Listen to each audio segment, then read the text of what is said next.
Welcome to the 3 a.m. podcast. My name is DJ. My name is Charlie. My name is Sean. Guys, welcome to episode 100. Hey, Man, we started this thing 2.5 years ago. And it's wild to think about. Bro, you remember when the stat we heard was if you can make it past 20 episodes, you could make it? Yeah, man. We were hyped about that. And that was 80 episodes ago. Quick maths. Ooh. But congratulations. Thank you to everyone who's supported us thus far. 100%. Right off the bat, we want to thank patrons. Everyone who supported us, specifically our top tier patrons, our $25 ones, they are technically producers of the show. So real quick, we want to thank Brittany, my sister, Aaron, you know who you are, you're the best. She's given so much to us. Alex, the homie, Kevin, Junior, Kylie, Tenny, Isaac, and shout out Tone Mob, homie of the podcast. But without you guys, we wouldn't have any of this. So thank you so much. Yeah. Also, you may notice we told you guys we had some big changes coming up. One of those is our new studio, which we are in right now. We got a real life fern wall on the back here. Planted that last week myself. And we got this cool little wood table thing here. It's all legit now. We're legit. We got tables and shit. Yeah. We finally moved out of DJ's bedroom. So that's the biggest step we've made as a podcast. DJ's the most grateful. I have my own space now. And the studio has its own space. Oh, for sure. No, it's dope to be down here.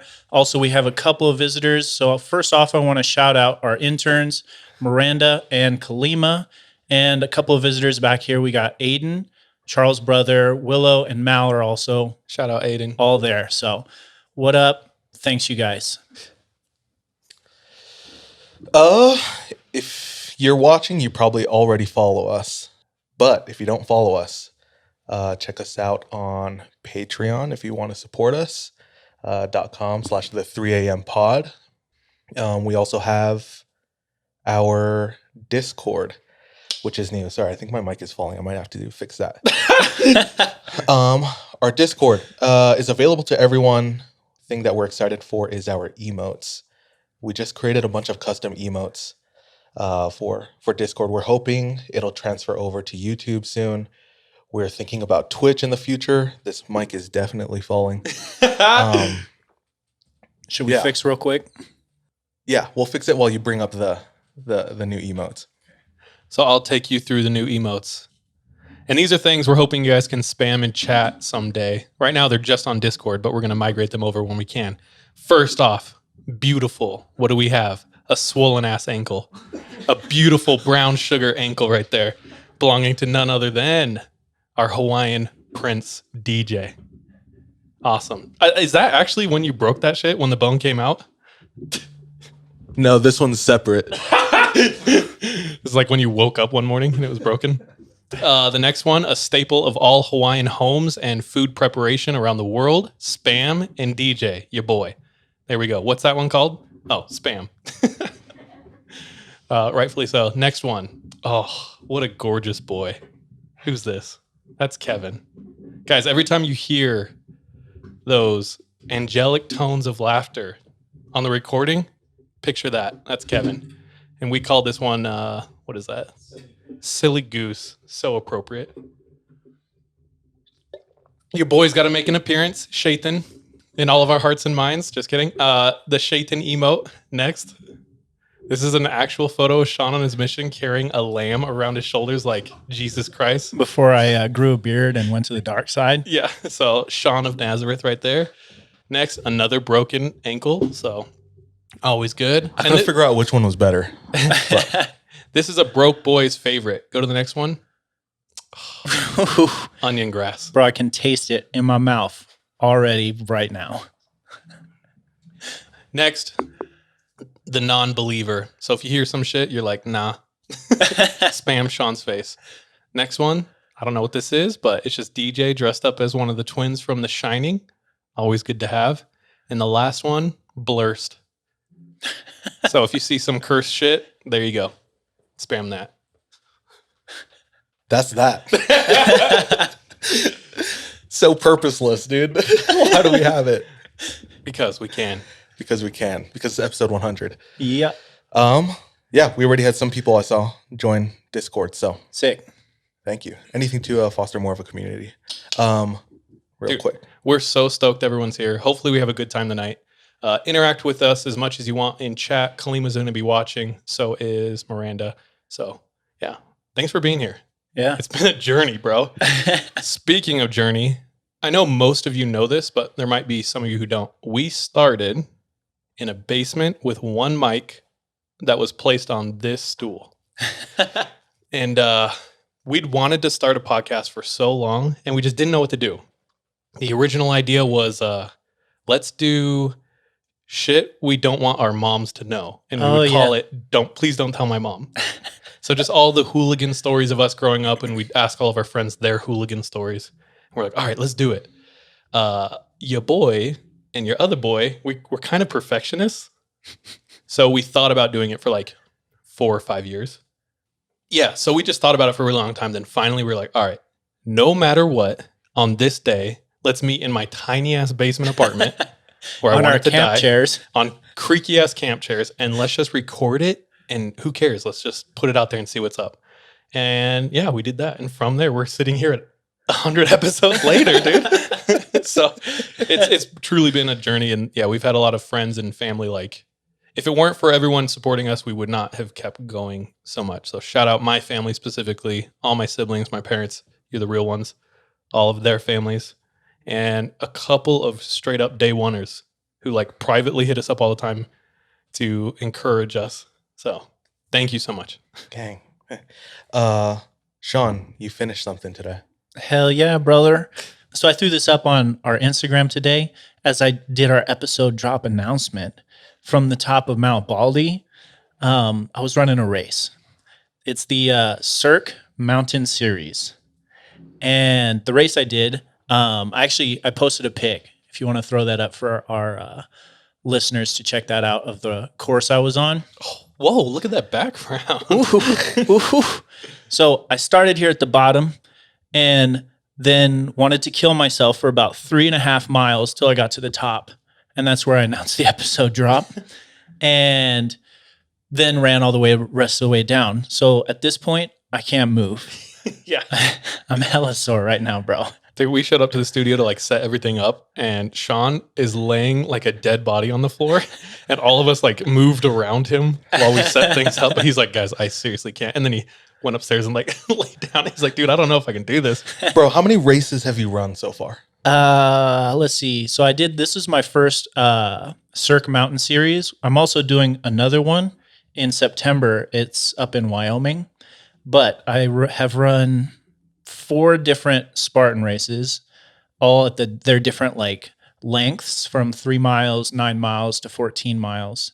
And I feel like I did like a Tough Mudder one time. Yeah, you did. But that's long forgotten. Why, dude? It's just messy, bro. You enjoy it? I don't like the mess. I like the race. But why do you like the race? You enjoy doing all these races? Oh, yeah. Well, for the first half, I hate it as I'm going 2,500 feet up for 3.5 miles. And then I have this like euphoria that hits when I get to the top. And it's just like that runner's high, bro. Bro, I don't believe it, dog. Bro, you can believe what you want, bro.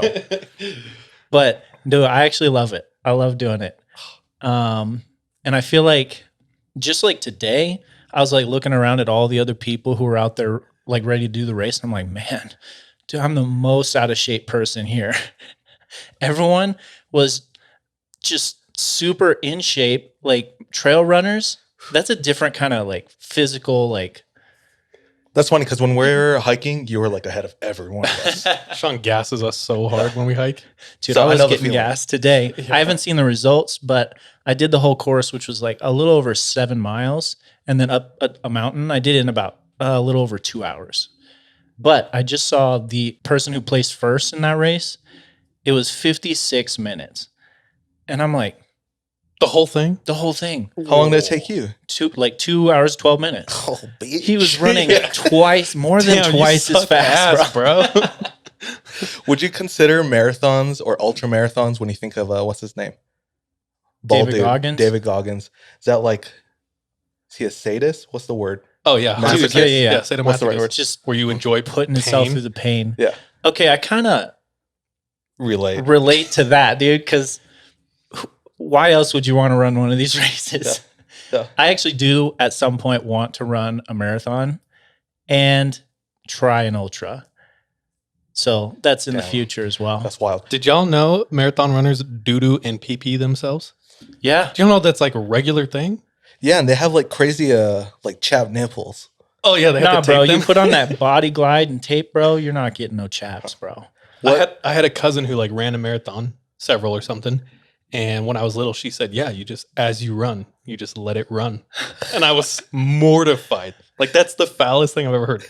You just running. And we also ate a ton of Taco Bell before we went live. So I was going to say, yeah. what sadist tendencies do you have? So Taco many. Bell. Yeah, Taco Bell. Taco Bell. Dude, spicy food is my biggest one. Oh, yeah. I don't know. I have to think. I have many. There's like a thing I go through, like when a situation gets so bad, like the worse it gets, the funnier I find it. Because I'm like, wow, this could not get worse. And Same. It kind of does. So I usually just laugh.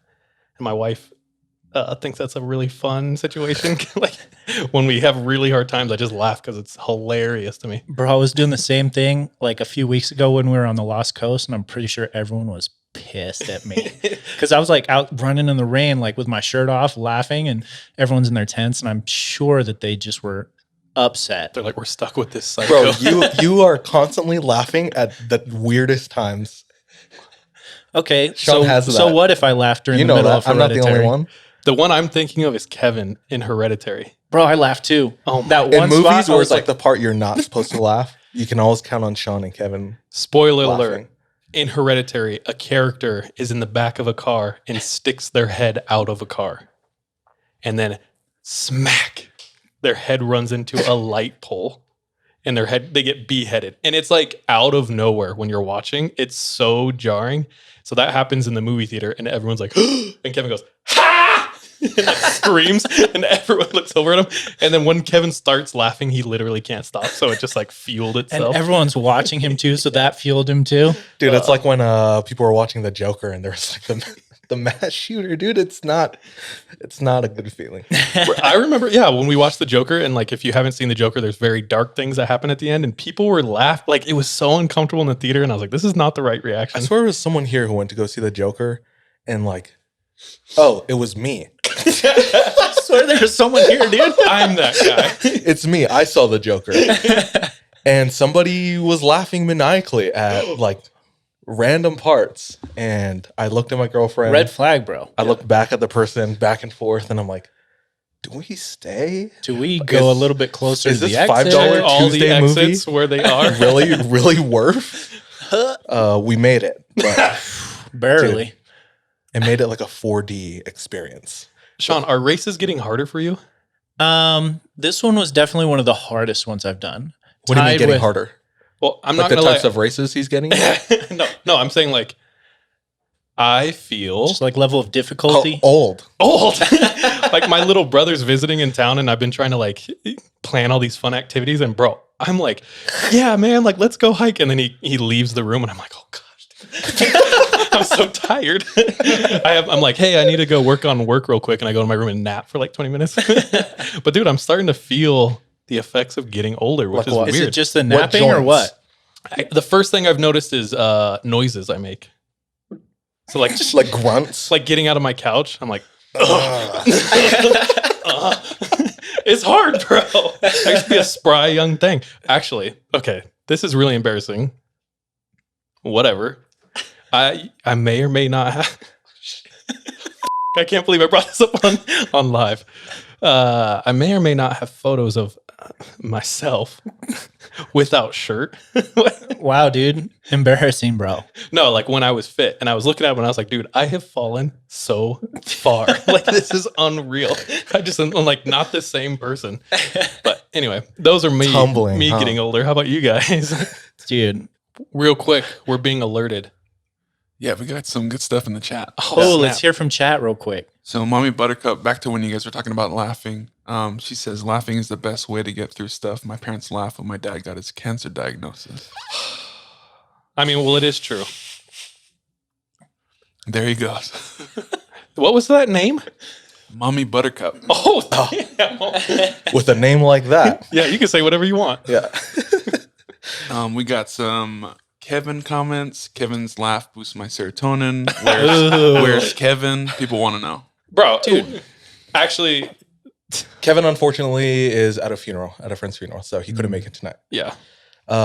He'll be around for Leah's episode, and this isn't the last time we're going to stream, so. Yeah. We don't have a exact schedule. Honestly, it's taken so much just to do this. Like literally minutes before we started, seconds before we started, we were still preparing, Plugging shit in, Yeah, unplugging yeah, shit. dude. It's As we were already streaming, we were still trying to fix up the mics and so Yeah. we weren't falling. It's been a lot. So yeah. Also, like live being a new element. This I don't know. I'm feeling a little awkward. So It's crazy to trying think to there's at deal least like with, like- 14 people watching us. yeah, trying to not break the fourth wall, but there are people watching us. Take this away. Anything else from chat? Yeah, there's a lot. Mommy Buttercup says, don't diss my name. You should. My story today, it's my birthday. Be nice. Yo, happy birthday! I don't think know I if know who that's this is. is that You don't need to one say of our it. yeah, we don't say it. But we do have at least 2 followers, I swear, who messaged us and Said it was their birthday birthday. today. So, Yeah. Happy birthday, you two. Do you know who you Yeah. are? Then someone wants to know most embarrassing moment, and if you were forced to do a drug, which one and why? Oh, bro, all of them, first of all. I'm not just kidding. Dude, I actually have an embarrassing moment, and it's something that plagues me to this day. I'm caught in the cords. Hold on. Okay, so I used to swim and play water polo in high school. This new freshman came on. I'm like a junior or something. New freshman came on, and his dad just randomly was like, hey, I'm the assistant coach now. Like, didn't go through the proper channels, but he just made himself assistant coach and started like coaching us. We're like, dude, who are like you? volunteer. Yeah, but he was made himself real official. Every time, okay, this was high school, whatever. Every time he spoke, the entire varsity team just went underwater for like 2 minutes. So he'd be like, all right, guys, we're going to be running and also be like, and just stay under there forever. Huh. But one time we're at like a meet, and I'm sitting in the crowd, and he's just screaming at people. I will try to justify my actions of being a little asshole by saying he was a dickhead. He was really mean, and he always like compared the whole team to his son, right? So everyone's like, dude. So I'm sitting in the stands, and I'm like, I'm just going off, and people are laughing, so they're kind of fueling me. So I'm just tearing into him. He's such a dick. Like, he's so stupid. He doesn't know shit. His son is stupid. Like, I'm going off, right? And after like 10 minutes, someone just goes, dude, his mom is right behind you. And I just sat there and I went like, and she was sitting literally right behind me. And I just stood up and walked out. And I have not stopped thinking about that since the day it happened, dude. So now anytime I'm like talking doo-doo, I'm like, just making sure Hyper conscious Yeah, of who's around, who's listening. Yeah.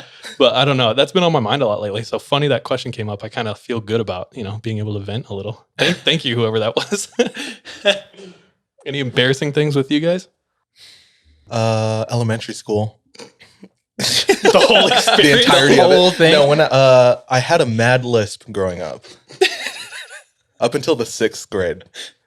And if you listen carefully, I went through enough training where like I overemphasized my S's. Whoa. How do you overemphasize an S? I don't know. I just like they did like a bunch of exercises. Like I had a straw, and when you like have the letter S, or when you say the letter S or words with the letter S, it would like whistle through the straw. So like you were trying to go for that sound when you were talking. Yeah. So there's just like a bunch of like speech drills. Some of And us dude- did sports. Yeah, Some of us did yeah, drills. every week. It's okay. Every week, the office lady would come into class and be like, DJ, in front of the whole class. It's time for your speech lessons. Thank you. Yeah. You're like, peace out, chumps. But that was probably my embarrassing. That's not super embarrassing. I mean, it's pretty, especially at the It's time. more, I laugh at it now. Dude, there was one There was one time we were like new friends and I was showing you a funny YouTube video. Did it come out? No, I was like, Because it does every once in a while. someone made a compilation of kids at Minecraft Con. Oh, yeah. So it's like 100 kids who went to Minecraft Con, and it's like, they're very socially inept. So they made a compilation of like the most awkward moments. And the first kid on there just has the maddest lisp. And I'm just laughing. I'm like, oh, and I look at DJ, and DJ's like, I had a lisp growing up. I'm bitter. I don't even remember this. That's so funny. I was like, oh, sorry. I'm hope I'm past that. Dude, there was one kid that I hated so much because he would always make fun of my lisp. And he would do that call all him the out time. right now. I like, What's up? Don't do it. I was about to, I know, dude. I I looked at the camera and everything. He would always do that rebuttal, he'd like hit his shoulder on me, and I'd be like, "Oh, sorry," and he'd be like, "Sorry." My gosh, dude. Dude, savage kids are assholes, dude. Dude, yeah. Kids are psychopaths. But Bro, I'm trying to think of an embarrassing moment. I think the most is probably this one time I went to Minecraft Con. I was you're dumb, dude. You can afford it. Yeah, no, we couldn't, bro. You were they playing didn't take actual onion Minecraft grass. outside. Sean's like hitting real rocks with a hammer. It's not working, guys. Yeah. That don't count, son. See, this is where you would spam the onion grass emote. Yeah, Exactly. Yeah. Yep. Dude, Sean, no, you're pretty poised. I feel like you're like you're very thoughtful in your actions. So yeah, you don't often find yourself in a embarrassing moment. Sean's also hella like thick skinned too. So like, Bro, if he I does still get embarrass made himself, fun of first. unless He you doesn't beat care. him in video games. oh shoot, Then it becomes a giant baby. big salty boy. You have an embarrassing moment you want to tell? Yeah, it's for Jordan, who's not here. Oh, dude, yeah. Everyone who always gives love to Jordan. Jordan moved away and grew up. He's Yeah, got It's a like he big boy left job. Neverland. Yeah, he got a big boy He's job. and ascended. He's like, yeah.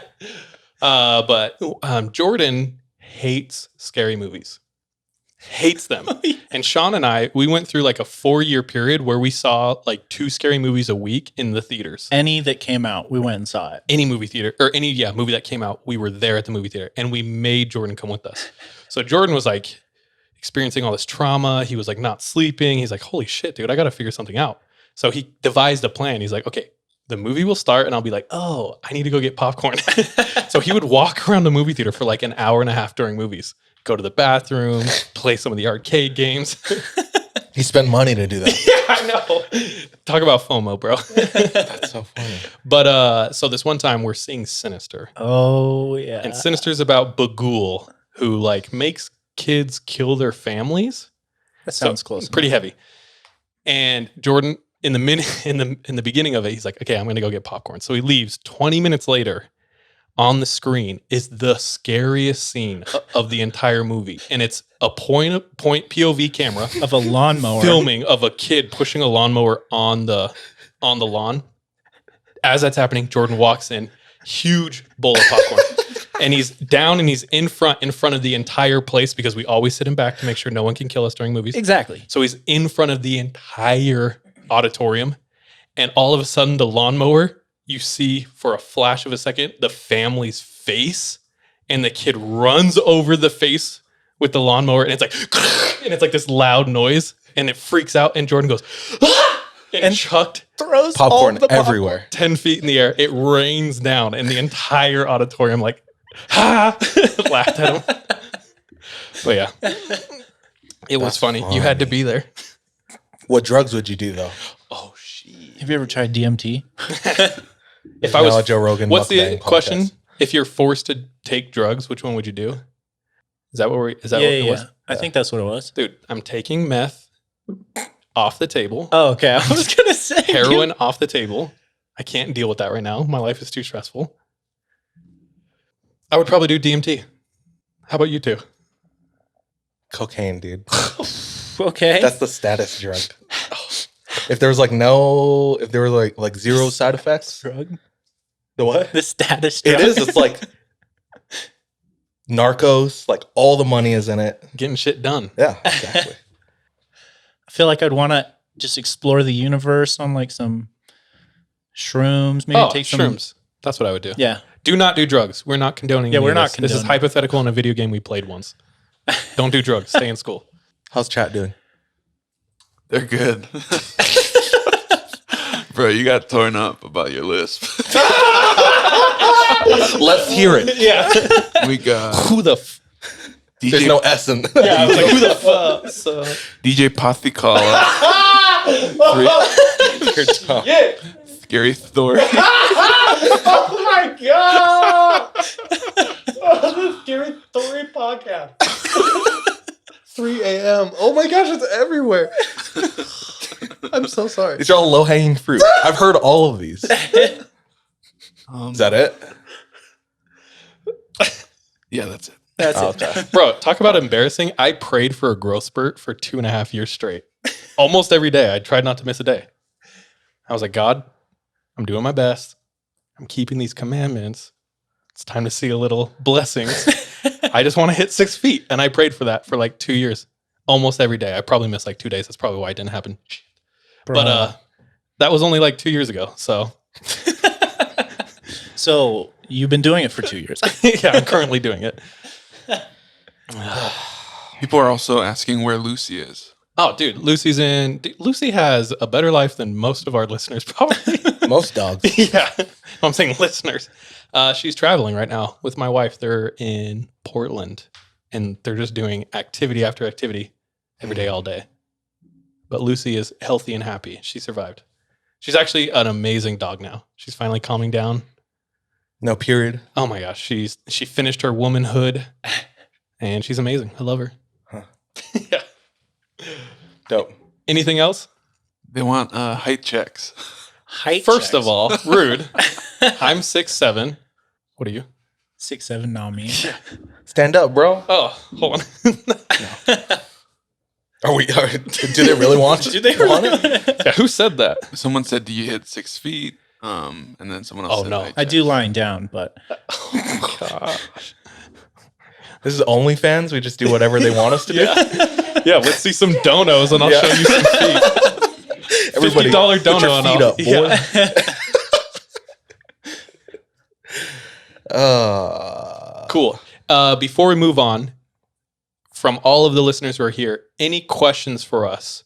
Any thoughts? We also have the ability to do polls tonight. So if you can think of a good poll, message, and we'll try it out. We'll try this shit out. Tonight's about having fun. So First question: where do we send the foot money? I have a Venmo. Oh, put the Venmo handle up? Yeah, we should. That's so funny. Put it up then. I don't know what it is. Damn you. Let's check. This is thrilling entertainment. Come through. Charles will show his feet. I think it's at Nocte Natus, but I'm not sure. The 3 a.m. podcast. Hey, that's the handle. Yeah. At the 3 a.m. podcast. Perfect. Dope. Should we get started? I guess Actually, let's do this. Oh, Two questions. okay. The first is, are you still Mormon? yes. Yes. Yes. Okay. That's that. And the next is, can Charlie take off his socks? Like we said, the Venmo is up. Put Pay up up. some numbers and we'll see what's up. Yeah. Oh, one more. Which story from the podcast scared you the most? Oh shit, that's a good question. Charles had one a few weeks ago. I told, and he was terrified on the way home. He called me. He's like, "Dude, I'm actually scared driving home. I think your wife was out of town." And And my you're- phone was on 1%. Yeah. And I was borrowing a huge car, so it was like There's so much 18 room for feet someone to behind me of hide behind you. darkness. Yeah. Yeah. He was like, my phone's at 1% and it's probably going to die. And it died. So, phoneless. That was a rough time, and I was like, man, screw this podcast, dude. I hate this. This is not worth it. What story was that, though? Some demon shit. That's what scares you the most. Yeah, but we got to remember. I don't know. What about you guys? I remember, and it wasn't scary like when I told the story because I'd already gone over it. But when I got the story from someone, it was a person who hit me up on LinkedIn, found me, and sent their story there. And as I'm reading it at like midnight, I'm like, this story is scary, bro. Which one was it? What It was about? the one where his mom dies and he gets roped into going to like some sort of Ouija board seance. That one scared me too. Bro, that one was terrifying. Anything with demons, I just like, dude, it's everything else is fun and games to me, but demons, I'm always like very hesitant. No bueno. That's usually when it gets me too, when I'm like reading the story by myself in the dark. And I'm like, isn't that one where they're doing like the Ouija and then the freaking they like run personage to the comes to the kitchen back door? and then there's something standing at the back door, dude. Oh my gosh. I think it's pretty evident or clear, but we love like Native American folklore and especially Skinwalker. I think that was a huge reason why even before we had this podcast, we would like search out Skinwalker stories. Yeah. There's a lot of anonymity behind that, and Leah cleared a lot of that up. Yeah. Yeah. But yeah, I think about times where I got like chills around my whole body during the podcast, and there's a few, but the one that sticks out most is just Leah. Leah was awesome. Talking about when she was laying in her bed. Oh, yeah. She saw the Skinwalker in her window, and she woke her family up. She had to like walk out, and she knew. And it was her there. mom was like leading this whole operation. Yeah, this charge. And her mom grabbed her and was like, "We can't afford to be scared."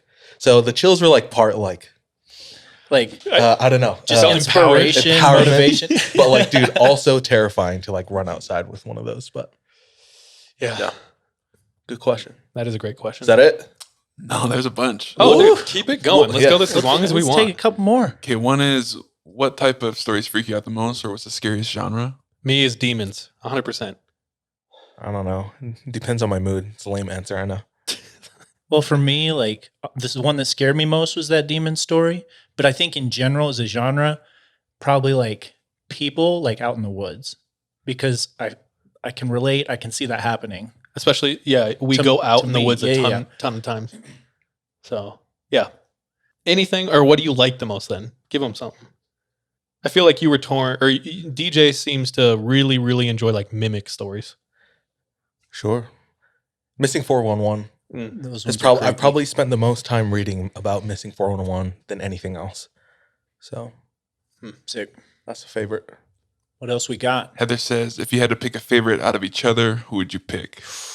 Well, I'd pick me for sure. Oh, damn, right answer. I'll pick Kevin. No, I'll pick Jordan. Kevin and Jordan. I say Kalima.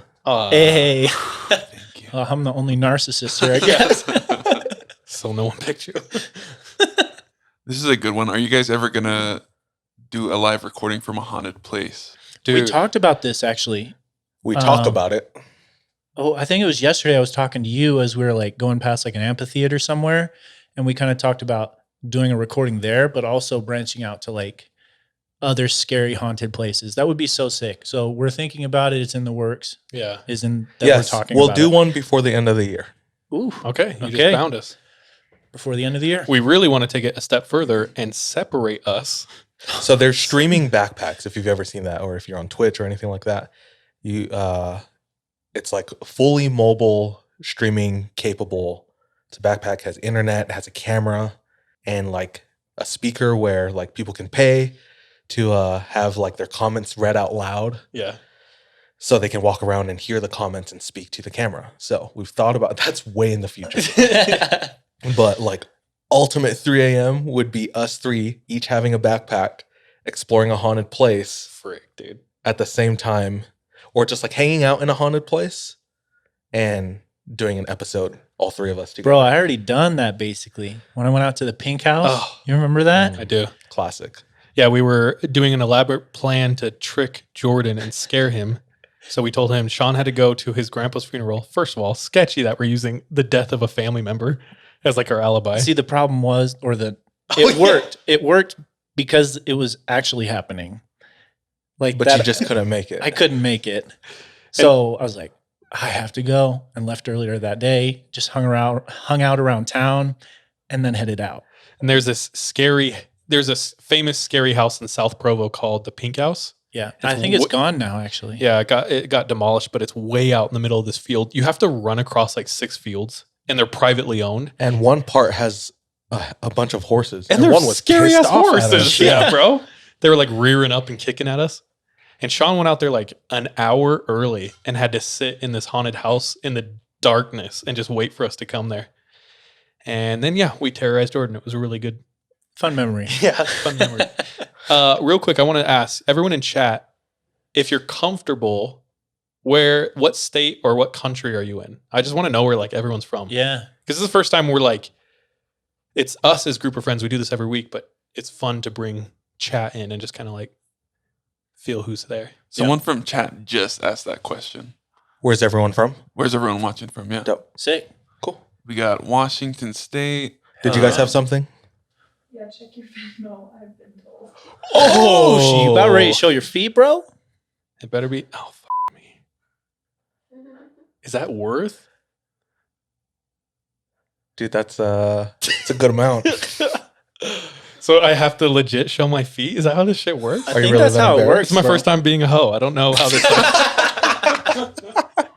I don't know what to do. What a historical moment. Okay, so we may have just gotten Venmo'd a decent amount of money. Is it like ankle worthy? Yeah, I Or- could give heel. Heel. Hey, I will say this. No, give the whole foot, dude. Wait, our producers are saying don't do it. Don't do it. We literally have two pictures of DJ's feet as emoticons. Yeah. But I intentionally have worn socks every time because I was like, I ain't giving that shit up. Bro, everyone's seen my feet too. I know. Fuck. Should I text Brittany and ask her? Should I be a hoe? Someone said, Charlie, do you need to ask your wife first? Oh yeah, I guess that's important too. If we don't do it, we'll Venmo the money back. Hell yeah, I'm Venmoing it back. What was I gonna say though? Before that, It's crazy you didn't keep your promise. It's really crazy to me that you wouldn't do what you said. Oh, I said for the right amount of money. Now that's like in the right direction, but dude, I was known on my mission. Okay, no, that's not okay. Oh. What were you gonna say, dude? Don't Anyway, stop so what you stories started. time. No, I used to go to this Fijian house, and the mom was Fijian. First of all, dopest lady ever. And every time I'd show up, because it's Australia and hot as hell there, literally, I would take off shoes, socks, like tie, everything I could. So I'd walk around barefoot. And she used to call me cute feet. And I was like, okay, thank you. Things because like her kids were twice the size of me because they were Fijian and I was just like a small Asian person, but I don't know.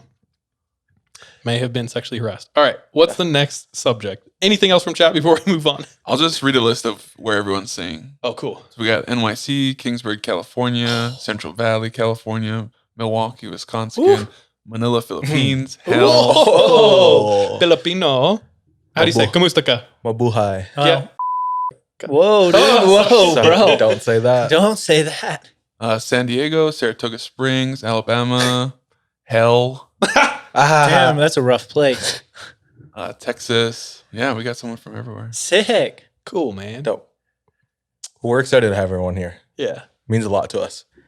Bro, let's tell our stories. All right. All right. Now we roll our 20-sided die to determine in what order we tell our stories. Highest number goes first, so on and so forth. The way we do this is still so ghetto. We haven't changed it in 100 episodes.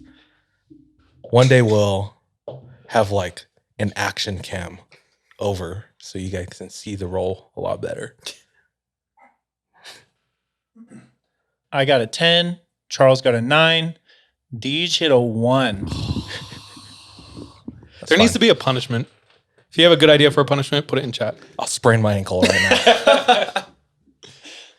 I feel bad. I'm not showing my feet. I mean, I feel a little bit bad too, but I've already shown my feet, so it's not special. Dude, was that the first time you've ever been pimped out? I mean, I think so. I don't know. That's wild. All right, guys. I got a pretty good story. And so I'm taking us to Kentucky, back to my roots. And this is in a town called Somerset, Kentucky. The writer or the person this story happened to is named, we'll call Stormy. Now, he's about 15 years old at the time. He says that he and his friends are all like big into horror films. Like, to emphasize this, he's like, I would stay up late watching the Elm Street movie, even the shitty 3 sequels they put out. Dude, I think they're up to like 13. Bro, they might be. Yeah. But anyways, they're all super into horror movies. One thing he and his friends, though, love more than anything else is all of the paranormal investigation shows. And they're all just set on having their own paranormal investigation show. Now, luckily for them, one of the friends' name is Mark, and his dad also is big into it, and so he has all of the equipment. Like the was not an EMF detector. Yeah. He's got one of those. He even said he has like a clip full of silver bullets just in case. Oh, dude. So they're ready to go against all the werewolves out there. Dude, that's crazy. So they're all set on having their own show, but they're going to be different. And they're going to be different because when shit hits the fan, they're not going to run away. In his own words, they're going to stand their ground against whatever it is. So, sounds pretty legit to me, because one of the most infuriating things to me is when I was watching a Finding Bigfoot one time. They're out in the woods. Somebody hears a sound. They're like, oh, it could be Bigfoot. Oh, let's go back to camp. I was like, motherfuckers. I was so angry, so angry. So, I'm kind of about this idea of not running away when things get gnarly out there for them. So, at this time, though, they're all like 15. And because of that, they can't exactly have their own show just yet. It's more of just exploring the woods behind their house at this point. We all have been there. Now, one weekend, Stormy and his friends are all over at Mark's place. And that was kind of the place to be, just because that's where all the equipment was. And there's just huge forest out behind the house. There's plenty of places to explore. They're waiting out the day, basically, waiting for it to get night so they can head out and start exploring. Now, once night fell, they took off. And he says they're all just strapped.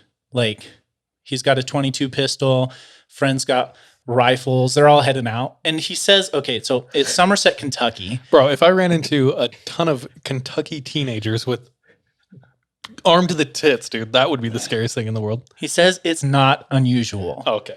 For people to be carrying guns around. However, it's slightly unusual for 15-year-old boys too. So this is like a tiny little town. And Kalima, you want to throw up a picture? That is Somerset. Huh. They have like this little like city center, but once you get about 2 miles out of this city center, it's just forest. Nothing. Yeah. He said that basically the closest house to Mark's place is about 20 minutes. Damn. So it's like thick forest. It's all like, what is the name of it? Cumberland, like mountains or something like that.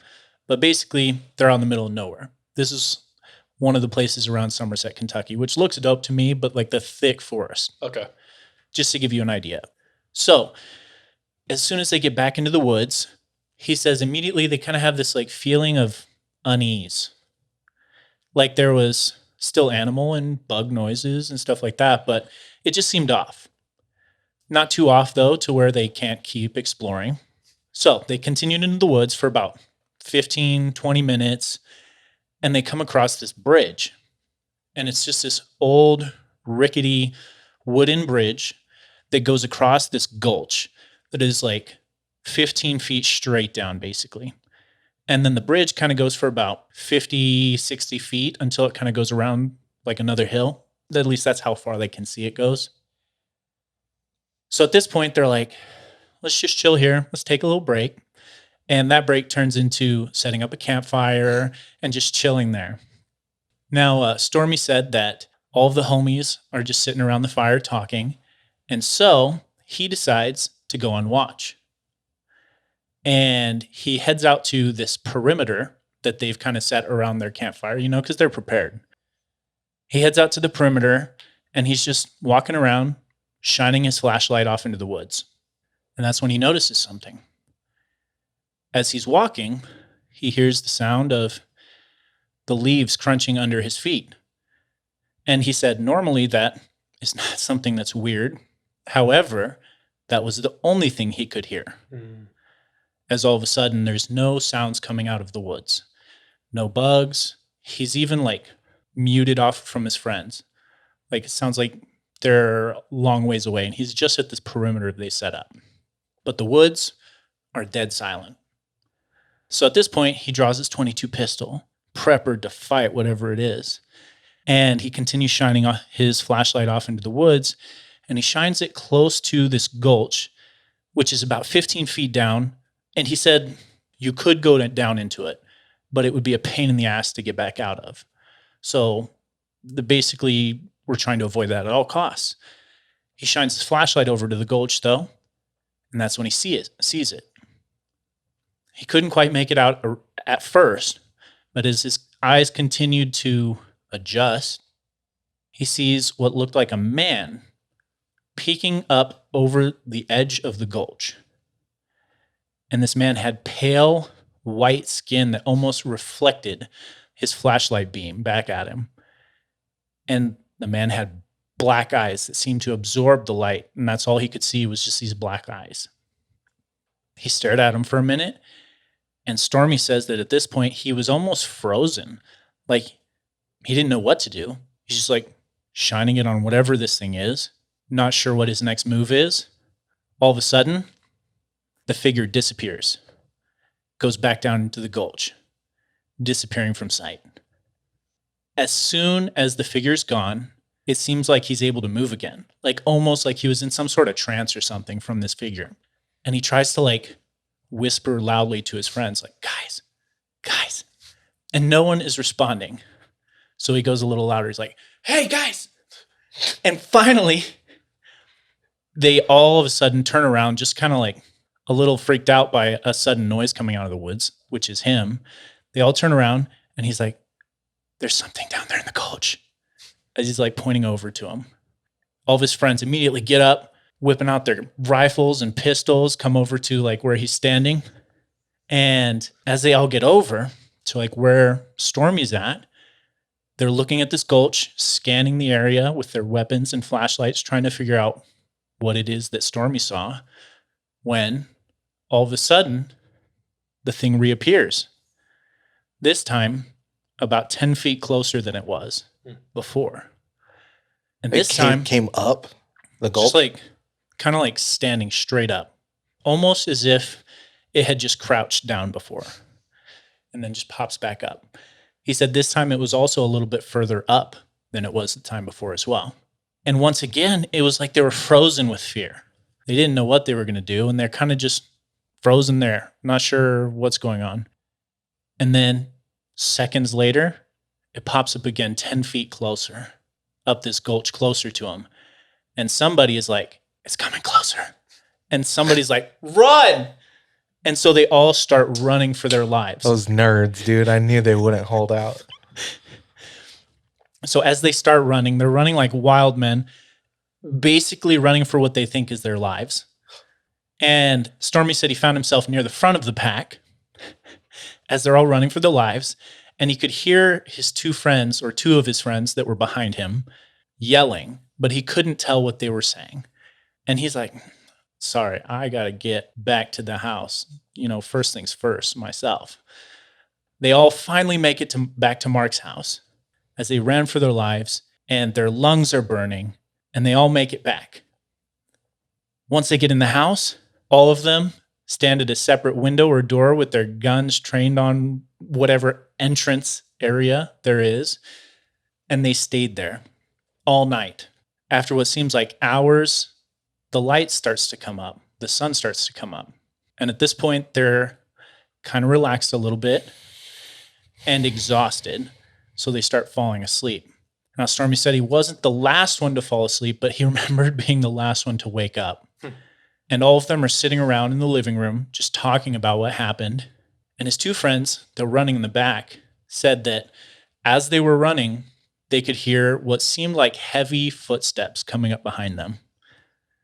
That's neither here nor there. They don't know what it is. And they decided that they were never going to go back in the woods out there again. And they never did. And they decided not to tell anyone about it until this story came out. Now, Stormy says he doesn't really talk to many of the guys. At this point, they kind of moved away. He still talks to Mark a little bit and another one of their friends whose name is Chuck. And there were a lot of questions unanswered. Like, what could it have been? Why couldn't they move whenever they saw it? And was it just an animal that kind of looked monstrous in the light of their flashlights? And maybe they'll never know. But that was Stormy's story of an experience they had out in Somerset, Kentucky. Mm. Now there is a part 2. So this story actually comes from Chuck, one of the other guys who was there during this whole experience. That is the stories from the Backwoods of Somerset, Kentucky. Huh. Bro, I go ham on a bush. Whoa, dude. Explain yourself If I right saw now. What the hell do you mean, If I sir? saw that thing go right back, I'd go for it. You topple over the cliff. Bro, yeah, because he remembers it's a 30-foot drop right there. That's what it it's just wants like- you to do. Yeah. Okay, I think there's 2 different things going on. Okay. Well, yeah, no, I think so as well. First story. It is Alabama. Kentucky. It is Kentucky. Same thing. Same thing. There was no one from Kentucky, right? I don't think so. It's Kentucky, you know? What was I going to say? Hill people, bro. Yeah, I mean, a big thing that happens down there that I've been told is family love, you know, which produces inbreds. Wrong turn, bro. Yeah. So maybe it was just a freaking Cletus slithering around in the gorge. Well, that's what I like. Initially, Slithering around in the gorge. That's the first one. Or kale. he's just standing down there, just like, Dude, I could not help Honestly, think of that. though, I don't know. This is not interesting to anyone, but I'm going to tell anyway. For Charles's bachelor party, we went into the woods. After a strip club, bro. Right after the strip club, before the casino or whatever normal people do. One of the parties, we went into the woods, I don't know, exploring, Yeah. hanging out. And our friend Kale, who's like 7 feet tall, He's 6'7". he looks like an Aryan. A real life Aryan. Yeah. And he like walked the whole trail without a shirt. Well, It was he like- glows, dude. He's like translucent. His hair is white. His body glows in the dark because he's so white, Aryan, as you said. And at one point, he just takes his shirt He off. takes off his shirt. It looks like the ring has corrupted him for years. Like, that's what he looks like. The one ring. Yeah. And he starts like foaming at the mouth. And he's like, That's just weird walk.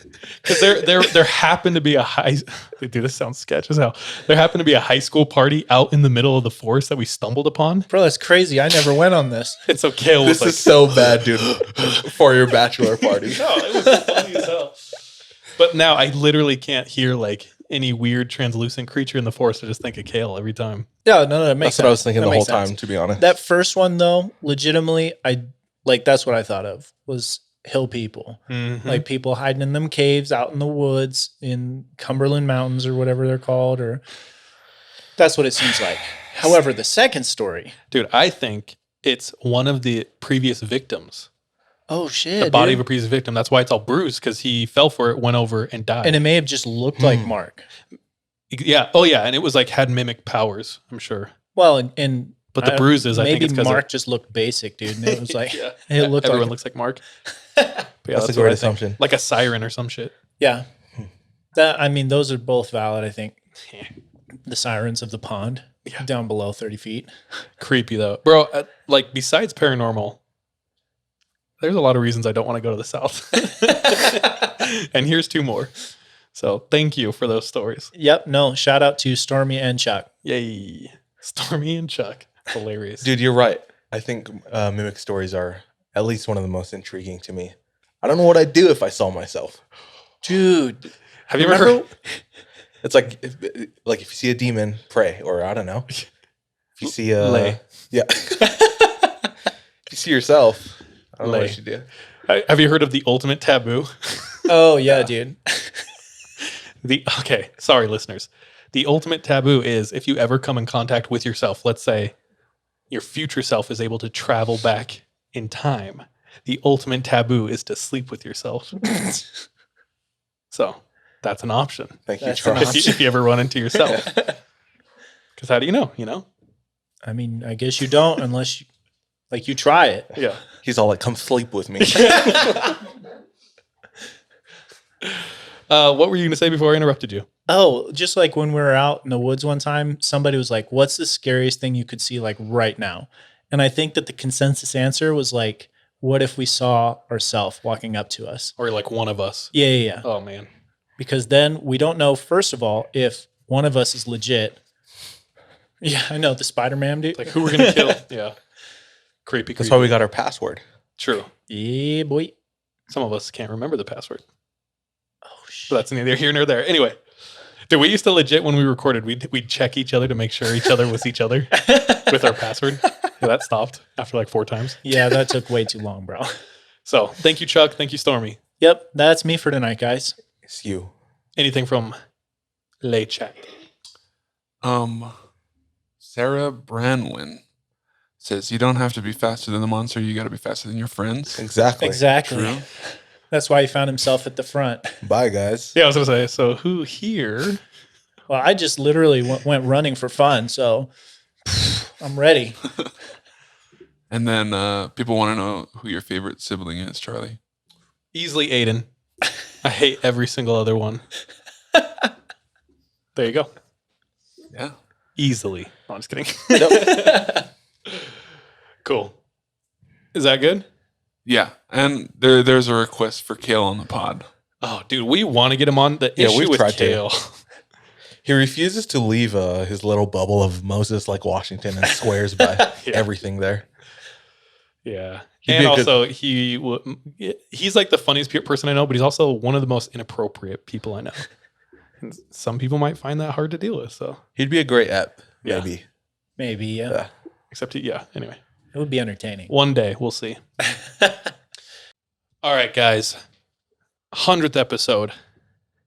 Had to come big. We had to come giant. Real big. So I was thinking, what's the scariest shit I could talk about? And obviously, I landed on the dentist. The That's scariest of them all. dude. No, but truly, one of the most terrifying things. There's like supernatural things that scare me. There's real people that scare me, serial killers and whatnot. One thing that legitimately terrifies me, and ever since I heard about it and realized that it's a possibility, it has like plagued me forever. So now I wish to plague the listeners. 2008, sweet older woman goes in for routine surgery. Routine root canal. Donna Penner. She goes in for an exploratory laparoscopy. Don't think I pronounced that right, but that's what I'm going to go with. Super standard procedure, straightforward, very little risk, in and out. It is, they do have to cut her open, but they've got it down. Science is caught up.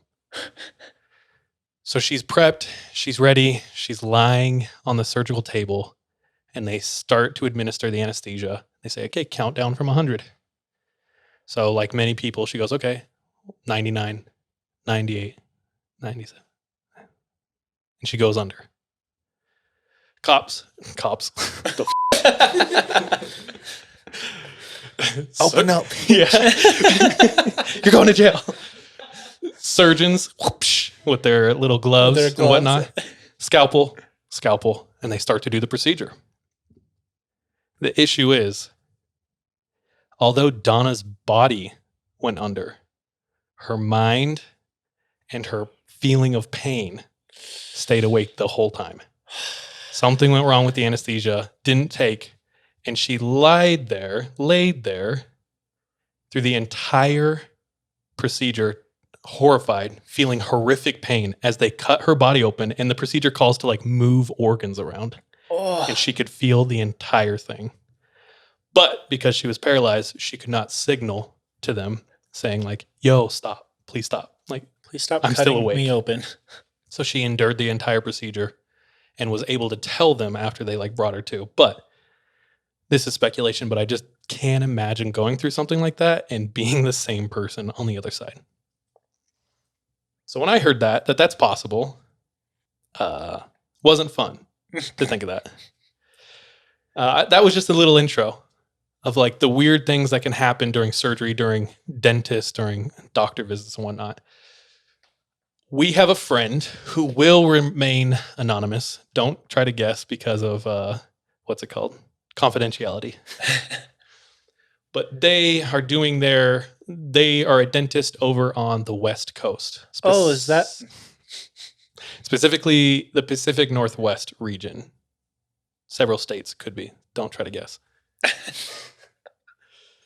The place that they're at is a rural town. For many, many, many years, like its history is logging. So it has a history of being pretty rough and tumble. Mhm. A lot of the demographic was like men because they would come in for logging.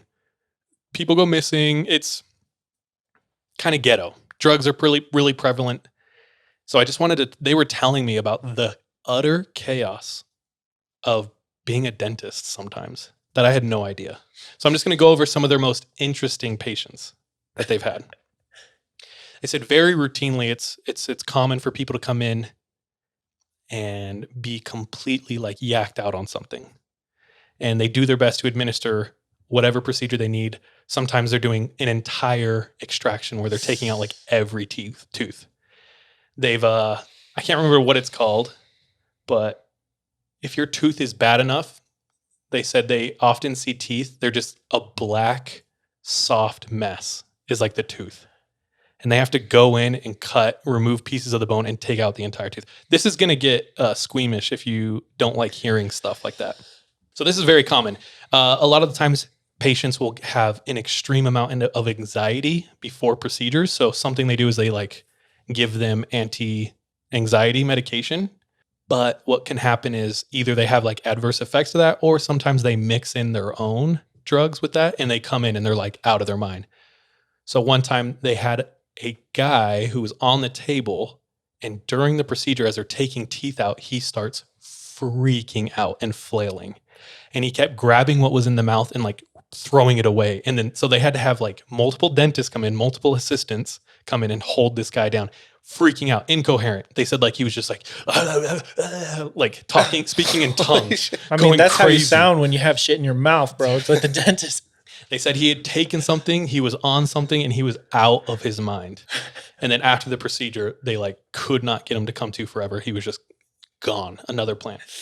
And this is like a routine thing. This person I was talking to, they were like, dude, I could tell you like 3 stories from today that are like this. One of them. Oh, and the alias I will give this person is Jim White. So we'll be talking about Jim, the dentist. Something that they're allowed to do as dentists is when they get a person in and they check them in and they decide whatever procedure they're going to put them through, they're able to look up their police records. And so a very routine thing is they'll get him in the chair, they'll do the procedure, and then when the person leaves, one of his assistants will come over and be like, yo, okay? So one guy... For what? Just like to see if they have a police record at all. Like they'll use because when they sign in, they give their name. Right. And one of their assistants has like a system that dentists can access where it can just pull up if you have police records, they can pull you up. Why would they need that? Just to make sure safety and stuff. For themselves? Yeah, dude. Dentists need to be safe. So I'm going to go over just a couple weird ones. One, they had a young guy in and instantly gave off a very creepy vibe and very socially awkward, wouldn't make eye contact. Very creepy. Does a procedure, sends him on his way. His assistant comes in and just shows him. And he said she had to like scroll from all of his like molestation charges of children. And Jim was like, good hell. You know, another one, female, she comes in pretty normal. And a lot of his demographic, he says, like, look a certain way, like they have a very tumultuous life. Rugged. This person was like done up, very normal looking. Like, okay. Does the procedure, sends her on her way, and the assistant comes in and shows him the phone and the records. Turns out this person, one, was on Dr. Phil a long time ago for like a completely separate but crazy family drama thing.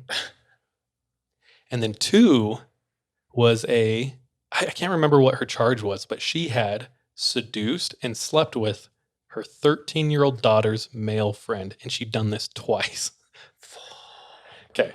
So he's just kind of highlighting the creepy things or the intense people that come through and sit in this chair. I do have a photo. So that's her. I didn't want to like put it out too much. So that's a picture of her. Besides public national television. I mean, it is on Dr. Phil. So Well, it's like, they weren't talking about like the molestation charges there. It was like completely family drama stuff. So Okay. the next one, he said a lot of times he'll get a vibe from people when they sit in the chair. You're spending time with them. You're intimate. You're in their mouth, right? yeah. This guy, pretty normal. Didn't give any weird feelings. Polite, calm. Through small talk, he's like, yo, what are you into? He's like, oh, I've been in corrections for like the last 20 years. He's like, oh, okay. So he's like a He corrections assumes- officer. Yeah. Does the procedure. Thank you so much. We'll see you next month. Perfect. Sends him on his way. His assistant comes in, this time like face drained. Shows him the phone. Turns out, 20 years previous, this guy and a friend, there's 3 friends.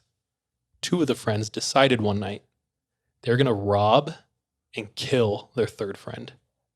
So they took him out to a field, lured him out there, beat the shit out of him, and took everything he had, and then they tied him to a pole in the middle of the field and left him to die, which he did. That's heavy. This guy got convicted, sent to jail, tried to go out on parole, and the judge was like, no, you're still a danger to society. Like, you are no bueno. But apparently, 20 years later, he was able to get out, or at least on parole, and he strolled into our friend's dentist practice and was sitting in his chair. I also have a photo of him. Oh, yeah. He definitely killed someone. Okay. Next person. If you are squeamish, you can't fast forward. So maybe like go watch a fun YouTube video for a minute and then come back. They're about to go out to lunch. They're like wrapping their last patient up when a guy comes in to the practice and he's pretty irate. And he's like, I need help now. And they're like, oh, damn it. We're about to go out to lunch. We're like, okay, what can we do? And he's like, I'm in so much pain. I can't sleep. I can't think. It feels like it's pushing into my brain. I need help now. They're like, okay, what's going on? What's the matter? And he's like, I have a bubble in my mouth, and it's killing me. Like, I cannot live with this. Please help me. It's like, okay. They get him checked in, take him back, sit him down, lean him back in the dentist chair. And our friend Jim, the dentist, opens his mouth up, and he said, the entire roof of his mouth is a huge abscess. Oh. Full of pus. And our friend Jim goes, all right, I hate to tell you this, but best thing we can do for you is get you on some antibiotics and hope it goes away. And he's like, please, like, I can't think. It hurts so much pressure in my head. He's like, can't you just lance it? Can you please just lance it? And our friend, the dentist, goes, okay, that's a possibility, but here's the issue. Even if I squirt anesthesia in there, it's so acidic, it's not going to numb the pain. Plus, the way I have to do it, it's probably going to hurt way more than it's already hurting right now. He's begging. He has tears in his eyes because he's in screaming pain. Like, it's constant. And he goes, please just do it. And they go, all right. So they prep him. They shoot in anesthesia. No effect. It's instantly like neutralized by the acid of the pus inside. Huge bubble on the roof of his mouth. His assistant sucking his saliva. Oh. And the dentist goes in and just touches it with his finger, barely brushes it. And the guy in the chair goes, starts screaming and shaking. Other assistant grabs his shoulders, yeah. I told you. Yeah. Other assistant grabs his head, tries to stabilize it, and he's screaming. And our friend Jim is like, dude, be quiet. Everyone in the lobby can hear this going on. Just like him murdering someone. Be quiet. He's like, yeah, puts a hand on his open, pussy mouth. So he goes, okay. Grabs the scalpel, goes up to the bubble, and makes his first incision. Hot, frothy pus spilling out. And the guy is screaming because more pressure in his head. The dentist is doing his best. He has to squeeze and push. His assistant now, the issue is not only him screaming and flailing around, but the smell that's in the room. So the guy on the table, between screaming, starts gagging because his mouth is full of blood and pus. So he's like, it's dry heaving. Dentist grabs a small trash can, shoves it in this guy's chest. The guy grabs it. I'll spare you the details. I could really drag this out. But a lot of pushing, a lot of screaming, a lot of blood, and a lot of pus. Bro. As they're doing this, another assistant comes into the room and says, sir, can you help me out here? Opens the back door to the practice, and there's like 4 or 5 women in the parking lot screaming, almost coming to blows. So he's like, and the assistant goes, sir, I think they're talking to you about your dog. And the guy, mouthful of blood and pus, stands up with his bib on, with everything on, and sprints out of the practice. So our friend, the dentist, and his assistants like go outside to see what happens. Apparently, he had come in, turned his car off. A dog was in the car. Several women saw the dog in the car, and they started fighting about, we're breaking the windows, we're calling the cops, we got to get this dog out of the car. They're at the point they're like in each other's face screaming. So much so they don't even realize a guy in a full gown and bib sprint past him with his trash can in hand. He's like dry heaving into the trash can. He just runs, opens his car, takes the dog, ties it up to a tree, and then runs back inside. And the women don't even notice, they're just still yelling. He's like, I got to go work on my canines. Funny. Anyway, he runs back in, and they're pretty much done with the procedure. So our friend Jim just like takes off the smock that he has on and gives him a prescription. He goes, go get this filled out. And the guy leaves dry heaving and stuff. Bro, how hot do you think the piece of pizza was that he ate to burn the mouth of his like one Hot Pocket? Yeah, any typical Hot Pocket. All right, I tell this story just to highlight.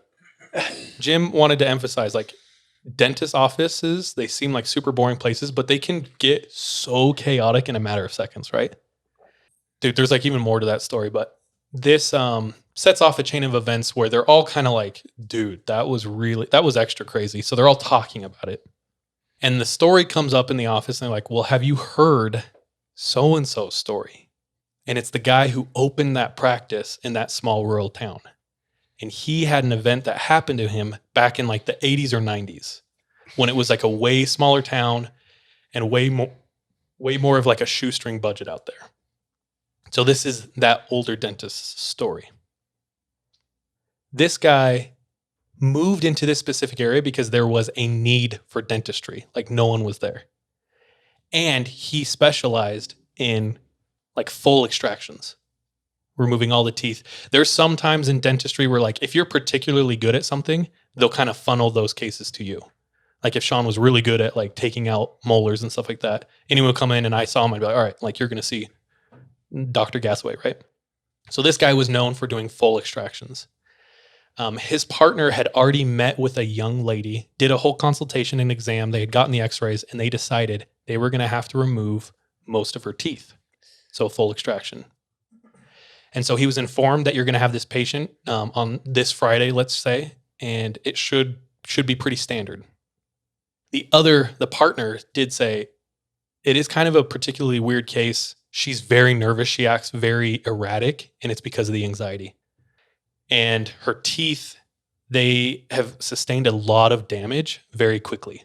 And that's why Jim said there's 2 most common reasons why you get full extractions. 1, your teeth rot away so bad that they have to like take them out. Or 2, people who heavily grind. So they just grind their teeth down to like nubs and then they crack past the gum line. You're going to have to go in, remove bone, and take those teeth out. So he said, it is kind of weird. It looks like she might be a grinder, and that's probably what's happening. But the weird thing is it seemed to take place in like a very short amount of time. No worries. He's been through it all. This is his specialty. We'll set her up Friday. Friday comes around. The patient gets there, and immediately the dentist, he's like, yeah, I can tell. She's very anxious. She's gaunt. She's like, blood is kind of drained from her body. She is acting very like cautiously, right? Slowly. My Mac's about to die. I got to go fast. Oh, no. They get her in the chair. She has to go under. And this guy some dentists will get like trained to be able to administer anesthesia as well. And that's one of the reasons why he's known for extraction. So he's trained to do that. He has 2 assistants in the room. They get her in. She's like not really speaking, and they're saying, yeah, she must just be super nervous, which is understandable. So they open her mouth, they do the pre-exam or whatever, and he's like, holy shit. Like all of her teeth have been ground down. And it looks like they were healthy teeth, but she's just like ground them down to the nubs. He's like, yeah, I don't think we can save like any of these teeth. So they prep her, they set it up. He's sitting on almost behind her. She's like sitting in the surgical chair. He has two assistants. One's in the back. She will be supporting the head, and the other one is across the chair. So they start administering the anesthesia, count her down, and she is out.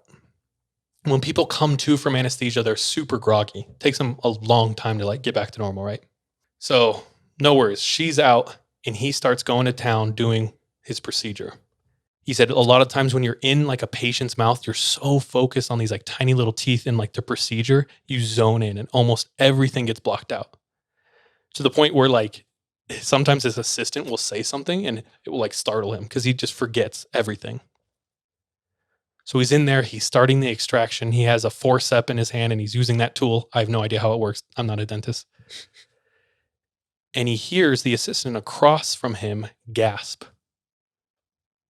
So he like stops. It freaks him out at first and he looks up at her and she is staring directly at the lady in the chair. So he slowly looks down and he looks down at the lady in the chair and both of her eyes are wide open and she's staring at the dentist. Bro. He almost drops his forceps, jumps up in his chair because she's awake during the procedure.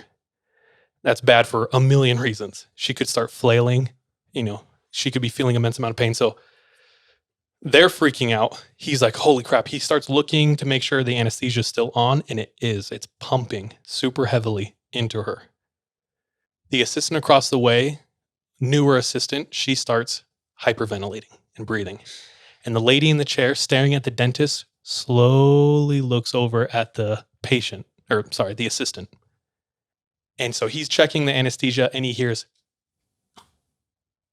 teeth slam down, or nubs rather, slam down super loud and make a loud like, and he looks back and he looks at the patient. The patient is staring at the assistant, teeth clenched, looking at the assistant. She's hyperventilating. And through gritted teeth, in perfect diction, the patient says, Rebecca, which is the name of the assistant. The assistant runs out of the room. And there is super strict procedures. You're not supposed to can't just leave. Dude. The patient says Rebecca's name. Her first name, which is like, she doesn't have anywhere. That one runs out of the room. The one holding her head stabilizing behind is freaked out and removes both of her hands. That assistant runs after the other assistant to see if she was okay. The dentist, freaked out, anesthesia, sees Rebecca. Both of his assistants run out of the room, and he's looking, and he hears a scuffle and tearing noises behind him.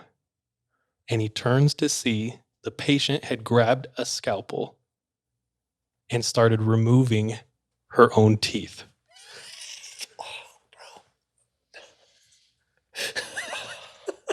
Now the procedure, because I talked to our friend and I said, dude, does that happen often? Like crazy. And he's like, it's weirdly not like super uncommon where like they will, like he's had patients freak out and try to grab things and try to do things in their own mouth. So old dentist turns around. She is cutting her teeth out of her gums. And he says her name and he says, stop, please stop, stop. Put that down. Please stop. And procedure is you have to try to calm them down. So what they would do is they put a hand on their shoulder or they slowly try to grab the instrument and take it out of their hand. He walks up and she's cutting the teeth, staring at him, puts a hand out to her shoulder and she lunges at him with the blade. He's done. There's an emergency phone right outside the room, right by sanitation. Runs to the door, goes out there, grabs the phone, dials 911. As he's talking to the 911 operator, his assistants scream from the foyer. And he says, 1 second, puts the phone down, looks down the hall, and can just see them staring at the front door, looks back in the room. She's gone. She had ran out. Oh, They made the report. He calmed his assistants down. They locked the door. They calmed down anyone who was in the waiting room, made sure everything was okay. His assistant went to go back. One of the assistants, super distraught, the one that she said her name, super distraught.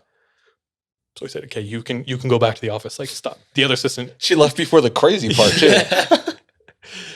Other assistant goes in and starts to tidy up the room, right? He's trying to calm down the one who's really messed up. And the other assistant says, doctor, can you come in here? And he thinks, great, like what else? Goes back and she takes him back into the room where they were doing the procedure. And sitting on the tray, she left 6 teeth. oh. And the assistant said, what do we do with these? I don't know. He probably took them home or something, but Made a little necklace Yeah. or something. Dude. but that was the old dentist's story of the Holy craziest thing that hell, he's dude. come across, or the craziest experience that he's had. No with the patient. further update on like where she went? What? No, it was, like I said, back in like the 80s and 90s. I don't know if he ever saw that person again. I can ask. But what it sounded like was, no, she never came back. Because a lot of their people are transitory, like drug addicts, or I don't want to cast, what's the word? Judgment. But I don't think he ever came in contact with them again. Luckily. That's sad, dude.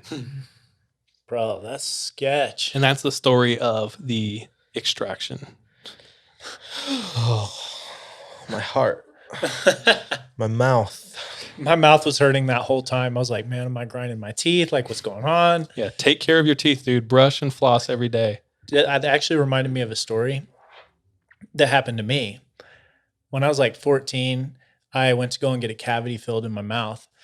And we went to the dentist, and like I get the cavity filled. I feel like they just put the Lidocaine or something. yeah, something in, I don't know. so that I didn't feel it. And then we left. And I'm like looking in the mirror later, like the next day or something, and there's a hole in one of my teeth, but not like where like a cavity would be. It's like on the front. And it's just this little pinprick hole. And I'm like, what the hell is this? What's going on? So we went back to the dentist, and he's like, oh, I don't know. And we're like, okay, this dude's just trying to like get us so he has to fill like another cavity or something, or another hole or something, because it wasn't there before. So we had to like end up going to a new dentist and like getting it filled there because we didn't trust this fool anymore. I don't know if like that's something our dentist friend can identify, I'll ask him. but that reminded me, I was like, that was the trippiest thing. Like, That's like something you would expect from a mechanic, like not taking care of something so that you have to come back. But if you can't trust your dentist, bro, for real, it that's was like no bueno. he took like it was like a little like tiny drill bit size hole. Maybe he's just drunk or something. I don't know, dude, but had to get that filled. My teeth are fine, but still super sketch. That is way sketch. Not down. You made it, dude. I know. My Mac's about to die. Anyway, that is dentist stories from hell. Dude, I was not expecting that. The way you set that up. Dude, good. That was great. Thank you. Anything from chat? Yeah. Any Oh. pus comments? People were not happy. Did viewership go down? I don't blame you. I It get it. says about a barf in the freezer section of Smith's currently. People saying stop, nasty. Yeah, it was rough. Cool. You guys actually spoke to like a fear of mine because I had jaw surgery like 6 months ago. Wait, is that from chat or you? For me, Oh shit, dude. yeah, they Flip the like, camera on you, brother. I don't know if it's still on. Yeah, Oh, what's up, young finally. Kalima? Yeah, they removed my top jaw and like brought it forward and bolted it, and then like cut the top of my mouth and split it to widen it. And like I legit saw a therapist because I was terrified of like being awake during the procedure and all that stuff. So Isn't it like the scariest possibility on it's the planet petrifying. Earth? Dude, Hell it no. is terrifying. And like, I'm terrified too because I feel like stuff doesn't affect me as much. Yeah, Sean can take a a lethal amount of caffeine, and he's like, I guess I'm hyper. So like when I went and got my wisdom teeth taken out, like I woke up and went and played basketball. Yeah. Like there was no like need to recovery time. So I just feel like one of these times I'm just going to be fully awake for some shit that I have to do. Good luck with that, bro. Dude, I remember I got my wisdom teeth taken out when I was 18, and I was just about to go to the Philippines. Shout out our Filipino in chat. Hey. And my mouth was so numb, you know, you can't feel yourself talking or anything. You're like pinching your cheeks and whatnot. And my mom has to run a few errands before we go home. So I go with her. And before we leave the car into the mall, I replace the gauze because they're still bleeding. And I bring like a pair with me in case I need to go to the bathroom. And we walk into the Apple store, and it's 2010, and the iPad had just come out. Ooh. So I'm holding the iPad for the first time ever. Dope. Scrolling through this big ass iPhone. What the hell? Yeah. And without even realizing, all of a sudden, there's blood all over the screen of the iPad. It had been too long, and I didn't notice that my mouth had filled up with blood, and it just like poured out of my mouth. And I didn't know what else to do, so I wiped it all over my shirt, and I ran back. I ran back to the car. That was one of the most traumatizing moments I think I've ever had. And that's when they instated the rule: if you bleed on it, you buy it. Yeah. That's foul, bro. Someone got that iPad, and they're like, it smells like iron. Yeah, terrifying. Let me close us off tonight, dudes. Finish. Let's us. go. Yeah, I've been kind of nervous. For weeks, I've been thinking what to share for episode 100. So I chose to go back home Ooh. and revisit some things that I learned in my childhood growing up in Hawaii. Aloha. Yes, sir. Yes, sir. So I wanted to get into Hawaiian mythology. Ooh. I'm also a little nervous because I feel I'm pretty disconnected from home. Like I haven't lived home for 10 years, and I haven't really connected with the culture at all for, that long. So you said it. I tried to do as much research as I could, and I recognized a lot from what I learned as a child, and that a lot of locals and Hawaiians know. Dude, you have really big sandals to fill. Slippers. Big slippers. Yeah. Yeah. I wanted to talk. I have two stories. Let's go. You know what? I'm going to hold off on the Hawaiian mythology. I'm going to say that for last. I'm going to do and Kalima, if you can search up the Stairway. So in my hometown, man, everyone's biased, myself included, but I swear it's true. I grew up in the most beautiful place on earth. Yeah. Privilege. Hold on, Trot, hold on, Kentucky, hold bro. on. The most beautiful place on earth. Visalia, California. My hometown is called Kaneohe. If you've ever been to Oahu and you've driven to the North Shore, you've most likely been through Kaneohe. You leave the airport, it's Honolulu, it's Waikiki, it's city, and you quickly, within 10 minutes of leaving the city, enter into thick forest, and you're in the mountains. You're going deeper and deeper into this valley till you enter into a tunnel. In fact, there's a few tunnels to get to the other side of the island. But the main one is called the H3, and the H3 is a mile-long tunnel carved through. And they built that when I was like, I don't know, 6, 7 years old, Kalima. Bro, you just have to go around before that? Yeah, before that, there were 2 tunnels, and before that, there were 1 tunnel. Before that, it was a road around the island. That's how numbers work. Kalima, call me out for any of this. Kalima is a longtime friend. We went to high school together, by the way, so Hawaii boy. But the H3 is a mile-long tunnel, and you come out on the other side, and you are like halfway up the mountain, and the view is stunning of Kaneohe. And there's no mountains like the ones in Hawaii. I don't know of any other mountains that they're like totally unique. This is the highway. You come out and you see Kaneohe Bay, beautiful blue water, just super steep cliffs, and you can see the ridges there in the mountain Kaneohe gets a lot of rain. Obviously, it's so green. Bro, your home's trash. And when there's heavy rain, there's waterfalls in all of those ridges. So I'm just hyping up my hometown. Rightfully so. But on this highway, you pass a world famous hike. If you're big into outdoors and hiking, you've probably heard about this. It's called the Stairway to Heaven. So in World War II, Hawaii built a ton of military radio towers and like bunkers all over the island, on top of hills, mountains. Where was I? World War II. Built bunkers Yeah, just in bunkers case all Charles' over the family island. showed up. Yeah, watching it seriously. Watching, The kimono. dude, disrespectful. Watching out for enemy attack. And a lot of these bunkers you can hike to. They're nicknamed pillboxes. They're all over the island. You can hike to these pillboxes. Beautiful, beautiful hikes. And the Stairway to Heaven is on one of these ridges on the mountain. And it's over 4,000 steps. At some parts, it's like a straight up ladder. Very dangerous. It's illegal. If you're sure-footed and you're not stupid, you're going to be perfectly fine. But that's not everybody.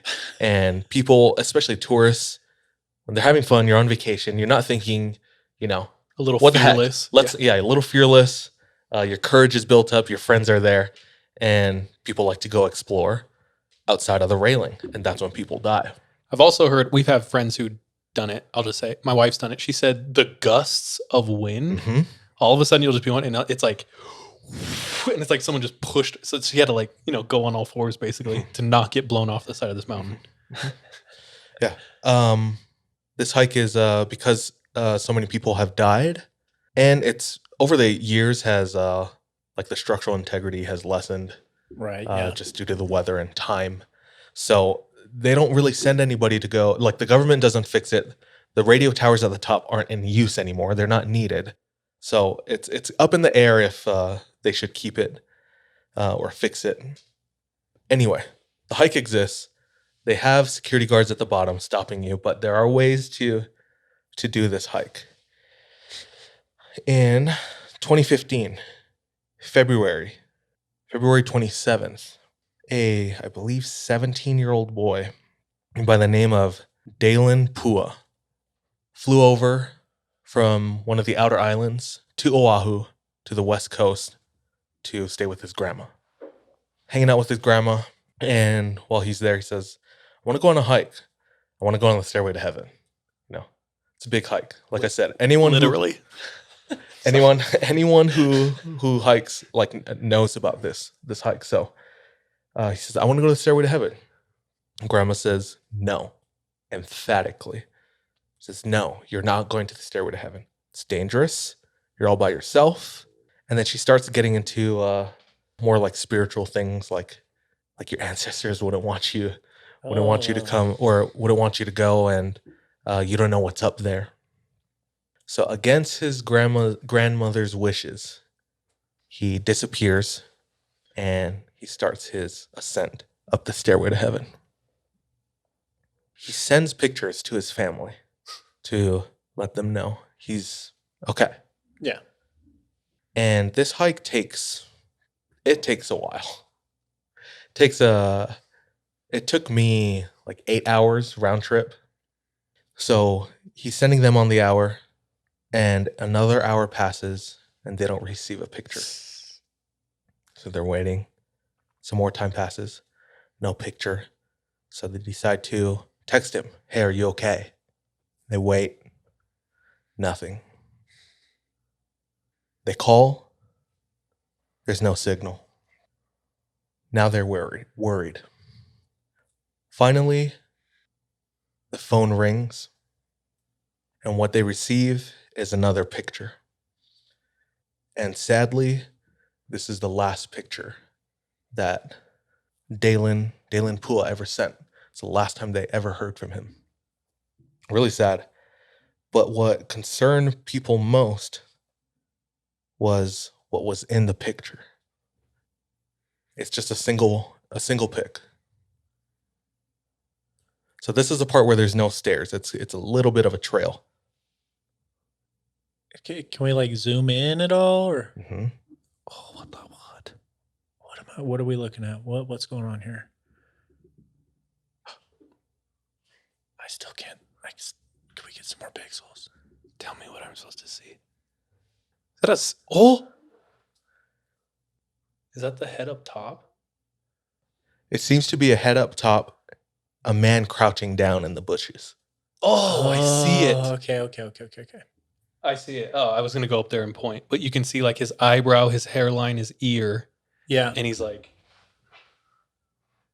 Exactly. Is he just like squatting though? Like you never know. Bro, I will say that looks like Howley skin. This is the last picture he ever sent his family. That's crazy. This is a unsolved mystery. They never found his body. I feel like it'd be pretty easy to find. You would think like along whatever route he was on, right? You can't go far. There's literally one trail. It's on a ridge. And if you fall, you land on either side at the bottom of the mountain. So you just have to do a check pretty there, yeah. straight up standard search. Exactly. Hmm. Exactly. But they never found his body. And that was the last picture they ever found, or that they received. Last message they received from him. Yo, also, if Liam Neeson can get like the reflection of some dude from like a flip phone and get like this pixels, is real life, Sean. I feel like we should have a better picture. That's all I'm saying. Yeah, I that like sent chills. That is chilling. It is terrifying. When I saw that picture, I don't know about you, but it was pretty easy to see at first for me. I could see something crouching in the bushes, but getting closer, obviously the quality lessens. But you can tell there's something there. And you could imagine like the last moments of his life, he felt compelled to take a photo of like this guy who let's assume was like following him. Do you know what I mean? I wonder if he like knew this was it, like kind of last ditch effort to be like, come find. It's almost like too that he was probably aware of something, and that's why he didn't send it on the hour. He was probably just trying to be aware Maybe of he's his trying to like surroundings. get ahead of him or something. And then at last he's like, I have to, and snaps the pic and sends it. That's what it seems like to me. Because like I probably wouldn't stop and send that hourly pic if I'm like wary of my surroundings, you know? That real quick is a dark subject. But there is like threads out there. It's like the last photos taken of like people or the people took. And this one lady, this is really dark. I'm sorry. This one lady went missing. And months later, they found a photo of her with like duct tape around her, like in a supermarket right near where she was. And they're like, why did it just come back? Or like, why do we find the photo now? I don't know. What the? But anyway, it kind of reminds me of that. Just like Strange, dude. the photo evidence of like what It's happened. like an eerie feeling, like the last image. Like forbidden image, like shouldn't see it. Oh, yeah. Yeah. Doing more research on this to see if like, I think David Paulides was notified about this. I don't think he made any like advancements on it because there wasn't much else besides the photo and information. But people were talking, and there were some Hawaiians in the comments. I don't think jokingly. This is But- the 411. Yeah, we're talking about it could have been like menehune, and menehune is like little. What are menehune? It's like Hawaiian elves. Yeah, like Hawaiian elves, but they steal people away. It's mostly children. This guy was children. Technically, yeah. So that led me on to reading more into Hawaiian myths and legends that I knew about, but trying to dissect it more. And the one that I came to that I wanted to share tonight is Maui. Maui the Demigod. You're welcome. So I assume everyone's watched Moana. We're going to watch Moana So right that now. I'm going to talk to you as if you've watched Moana. Maui the Demigod is an actual legend in Hawaii and in all of Polynesia, actually. Tongans, the Maori, the Tahitians, they all have stories about Maui.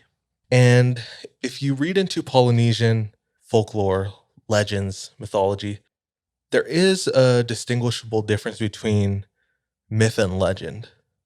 The line between the two is pretty blurred, but the conclusion that I found was myths are made up, legends are humans' interactions with the things that were made up, which is kind of cool.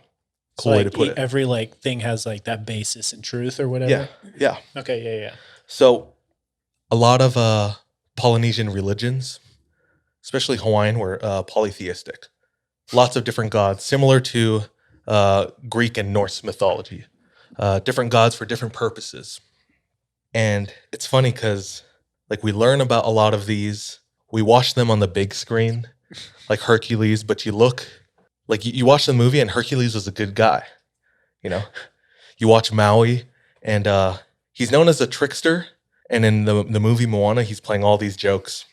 He's not taking things very seriously, but he's also he's like an anti-hero. Like he's done a lot of feats that have made himself famous amongst Hawaiians, and he sings it in that song "You're Welcome." Maui has a magic hook, and he's used it a lot. Is that real? Or is that stories. just Yes, the Disney? that is real. And Disney did a lot of their homework when they made Moana, which I was really proud of as a Hawaiian. But he talks about Maui and his brothers went fishing one day, casts his hook, and he can't retrieve it. Turns to his brothers on the canoe. He says, "We got a big one. Start paddling as hard as you can." They're paddling until he fishes up the Hawaiian Islands. That's the legend. So Okay. Maui's responsible for the creation of Hawaii. So is he a member of the Bohemian Grove or? Yes, dude. Very much so. Maui's Illuminati for sure. So ancient Hawaiians believed this. This was their religion. You know, Maui was responsible for a big part of their existence. Another big story that he sings about in the song "You're Welcome" on Moana is how he captures the sun with his hook. So Maui's mother and his village was frustrated, I believe, with their crops not growing fast enough. His mother was frustrated with in Hawaii there's kapa or tapa, which is cloth for clothing or floor mats for houses, decoration, and it's made from the bark of coconut trees. So in order to make that, you need to dry it out. And yes, back in the day, the sun wasn't around long enough. So Maui says, "You know what, Ma? I'm going to do something about this." And as the sun starts going across in the sky, he casts his hook and he catches the sun. Damn. And he holds it hostage. And he tells the sun, "We need more of you. You need to give us more of your light because you help us survive more. You help us to create the things that we make here, you know?" Yeah. Do rappers brag about buying their mom a house? Yeah. This dude be catching suns for his mom. Also, with the heat wave, can we ask him to come back and push it back? Yeah, Push it for back. real, It's like, go back Bro, down. we got the freaking cloth. Let's put it back. Too much cloth. Son agrees. He's like, "All right, Ooh. I'll give you longer days." And after that, they lived plentiful.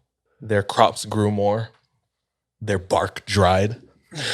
And they have the Hawaiians had Maui to thank for part of their prosperity, you know, giving them more sunlight, more life. So these are the happy stories about Maui. Much like Hercules, though, there's a very dark side. Like Hercules, I remember Hercules murdered his family, murdered his kids. What'd they do, though? What were they wearing? Yeah, what were they wearing? A freaking toga, obviously. Yeah. I think Hercules also killed all the men in a city, and that same night had sex with all the women in the city to repopulate it. That's impressive, dude. So it's like there's all these things Create that the problem, provide the solution.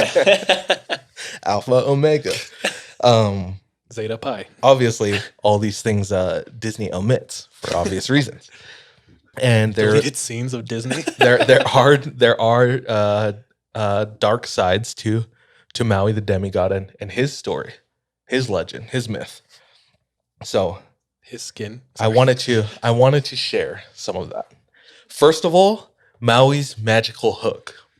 I had never learned about where it came from. Have you? Yeah, I learned. Really? Yeah. Okay. True Hawaiian. Please, yeah, me, fake Hawaiian. I hope I do my grandma proud tonight, you know? No, for real, pitch in if you have anything to add. But one of Maui's adventures, many adventures, was discovering fire. And if I'm right, he had to go down to hell to get it and steal it. While he was in hell, he saw his grandma. And his grandma, Maui said that he watched his grandma eat the souls of those who came into hell. Damn, grandma. Shit. That's a dope grandma. So he says, how do I put this?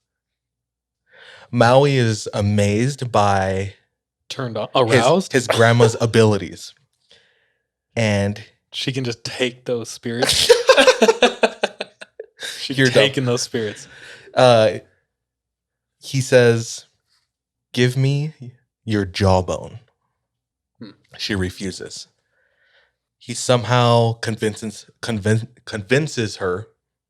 A lot of these details I couldn't find. Go figure.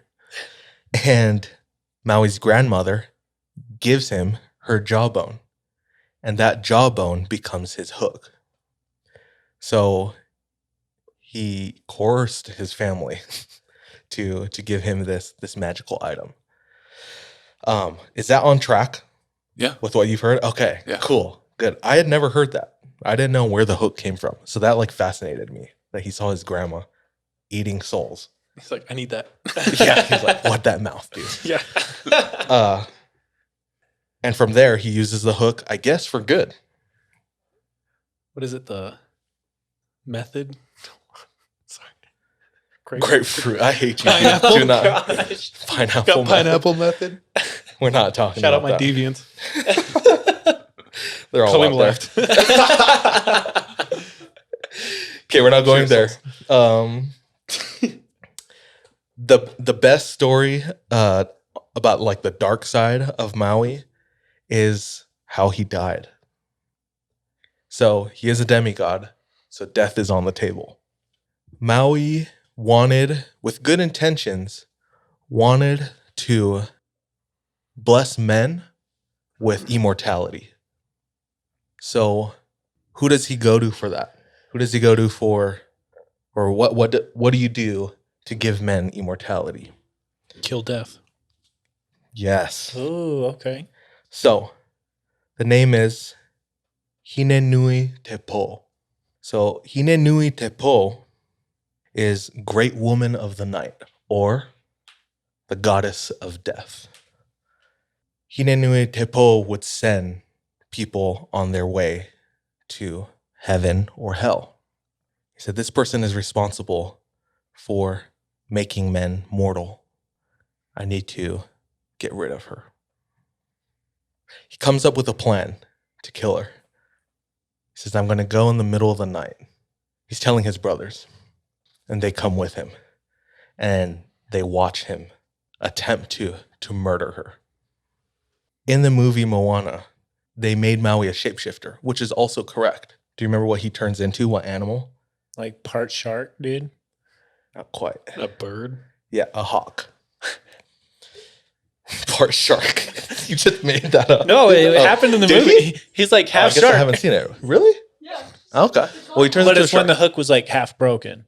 So he starts Oh yeah, his power start like yeah. Oh yeah, he turns into like some other Disney princess or something. that's canon, bro.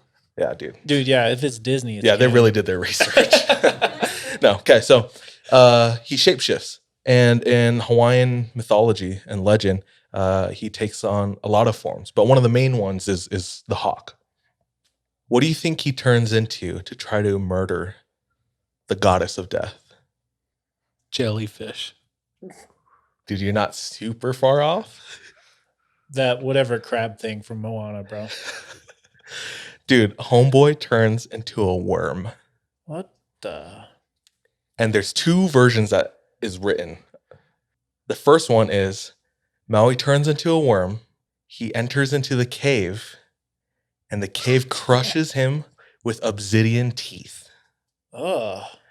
The second version is he wants to enter into her vagina, travel through her body, and out her mouth. And that's how he's going to kill her. Extra.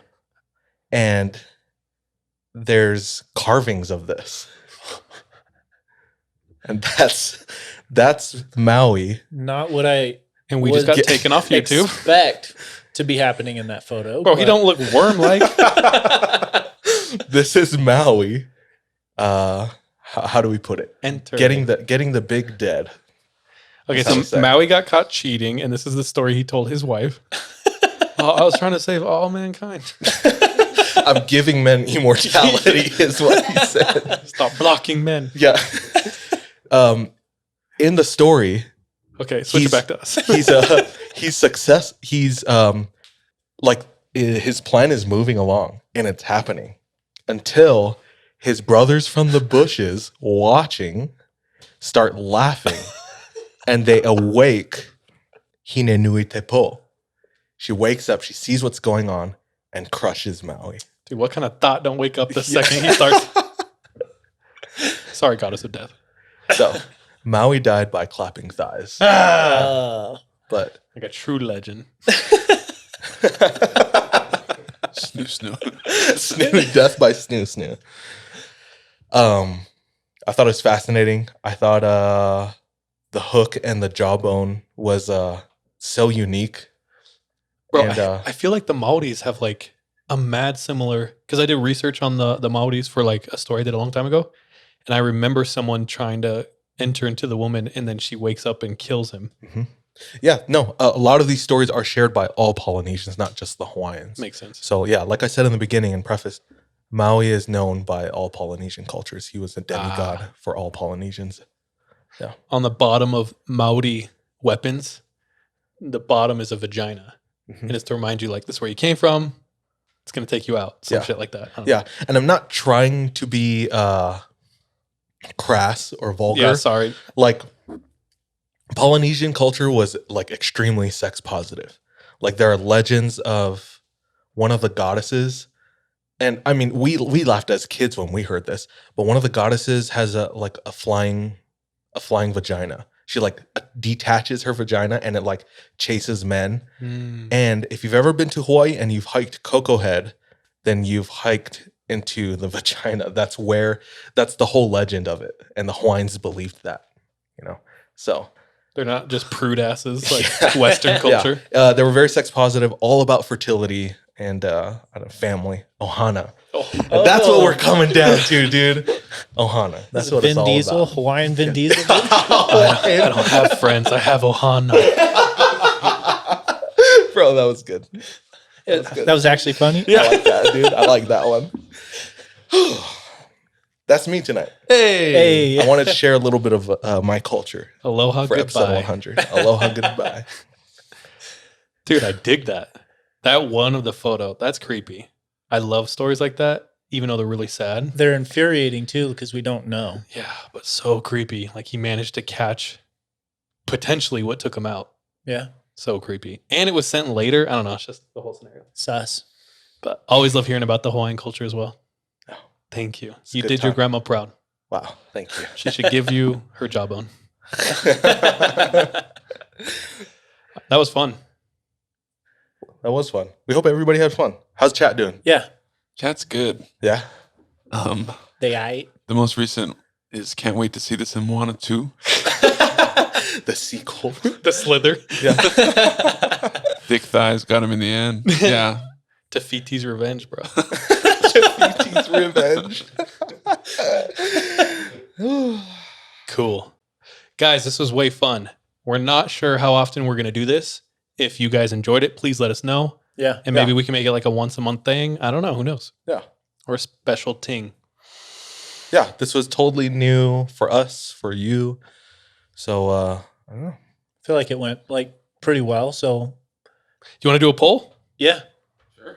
we can poll, dude. Yeah. Let's do like, should we make this a monthly thing? Not saying we will. Everyone votes no. Everyone's here. going to spam no. Let's see what our chat's like. This will be the test. Yeah. In the meantime, Should we close out and then we can chat with chat? Close out for the recording. Sure. All right. Yeah. Guys, this was fun. We love it. We loved hanging out with you. And I really dug the stories. They were like way different all over the place. It's always fun. It's fun when they align, and then it's also fun when we cover. Lots of different stuff. Yeah. So we appreciate you. Once again, shout out to all of our supporters, all of our listeners. Everyone here tonight is the reason why we can still do this and why we continue to grow. So we really appreciate you all. Big shout out to, again, our producers, top tier patrons that we shouted out earlier, Kalima and Miranda, and all of our friends and family. All right. Looks like they're saying yes. Let's close it out for real. Okay. We love you guys. Thank you for coming out with us to watch our stream, supporting us all the way to episode 100 and further. We look forward to doing more. As always, send in your stories. Those are our favorite, the ones from the listeners. Yeah. It's fun to get to know you guys, and like, dude, we've met and made friends from people who send in their stories. Like, it's so crazy from all around the world. The most recent one being England. So happy birthday, that person. Oh yeah. But yeah, please send in your stories. You can send them into our IG DMs. You can go to our website. There's a link in our bio. You can submit them there, or you can send them to our email, yourfriends@the3ampodcast.com. But we love you all. We hope you're safe and you have fun. With that, bye, love you, be safe. Trust your gut. Watch your back. Be careful out there. Bye. What up, chat? What up, YouTube? Hang out. Any fun things? Any questions? Any thoughts? Once a month would be super cool. They haven't forgotten about feet pics. All right. We'll hit you back. We'll hit you back. Anything from you guys? Any questions for Kalima and Miranda? Oh yeah. Let's get them in on this. Denny Source says, y'all the best thing I look forward to every week. Thanks, Yeah, G. thank you.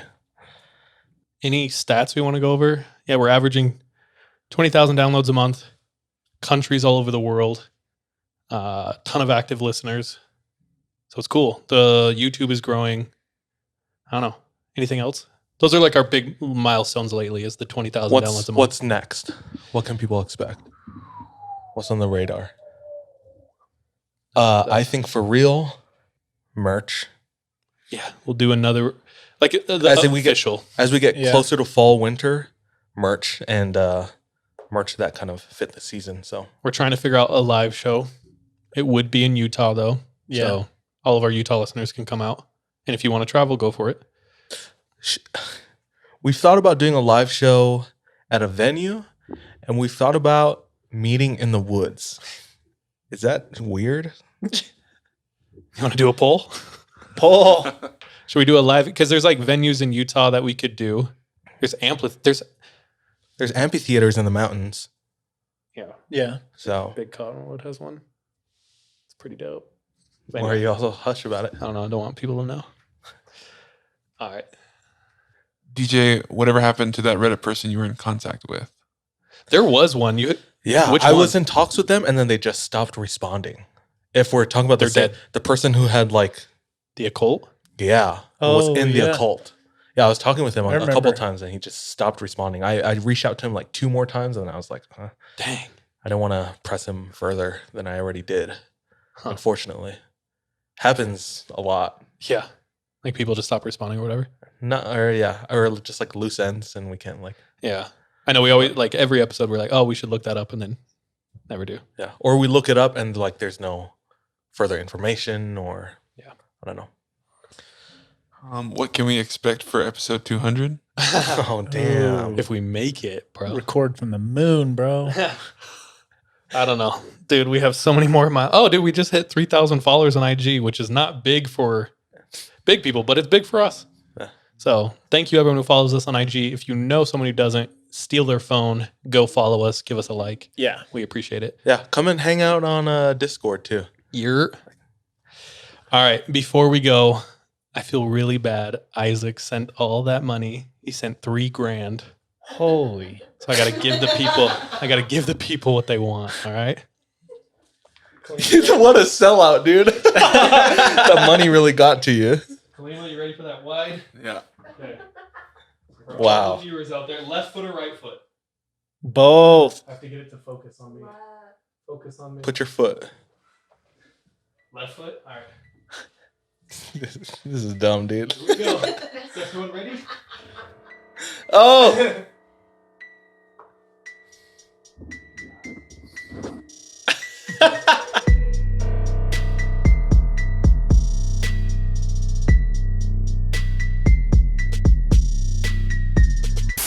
Hey, thank you so much for tuning into this episode of 3 a.m. If you want to support us, visit our Patreon where patrons have access to exclusive content. If you're not able to support us monetarily, don't worry. This episode is on us. You can still rate and review us on whatever platform you listen to us on. It really does go a long way. You can also follow us on social media. Our handle everywhere, including Patreon, is the 3 a.m. pod. Finally, do you have any scary stories? If so, submit them to our website, the3ampodcast.com. We love any audio or visual aids that can help bring your stories to life. So file uploads are welcome with your written submissions. We're anxious and excited to hear from you.